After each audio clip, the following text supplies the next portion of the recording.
ये हूँ पटिया हेडक्वार्टर बुथ तेबे एबे किपरि चली भोटिंग ये 510 मतदाता थिबा बेले 50% रु अधिक मतदान वर्तमान सुधा हो गला तेबे पचारिबा जे केतेबेले भोटिंग आरंभ होला आ कोन थिला सिस्टम आ किपरि भाबे लोक आसुचंती मु टिके खाली देखैबी जे भोटिंग भीतर प्रक्रिया किपरि भाबे चलती लोक एबे भी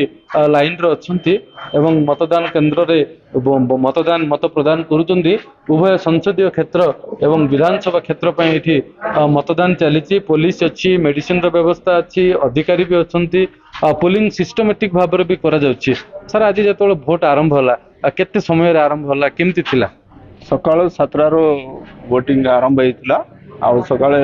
गहळी भी थिले लोक बहुत माने उत्साह सहित आसी वोट दान करथिले आपन के वोट आछथि हम सर 3 दिन हला इठी आछू के आछथि टीम रे सर हम ब्लॉक स्टाफ आछीछु मेरे बहुत गुड़ा सब व्यवस्था वर्तमान सुधा किसी माने से परि भाबे असुविधा हेनी लोक सुरखुर रे आसुंते विवादीय अंचल बोली जो समस्या थिला किसी फील कलेनी कि नाय कोन से फील करनो लोक ठीक आसी ठीक वोट देके जाउछन कोन से असुविधा नै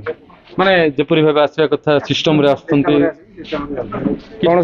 कोन से प्रॉब्लम नै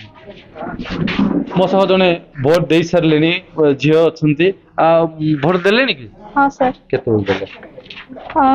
हलाणी सकाळ 7 रु एबे सरी माने एबे टिके सरीबो हां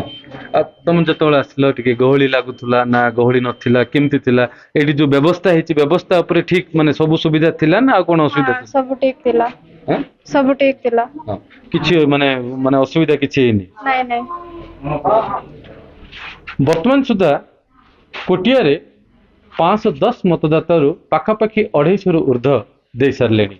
आउ निर्धारित समय जाए व्यवस्था खोला रहिबो मतदान प्रक्रिया जारी रहिबो तेबे आगु को देखिबा अन्य बूथ गुडकरे किपरि होची प्रतिशत बा मतदान रो हार कोटिया रु सुजन पंडा ओटीवी।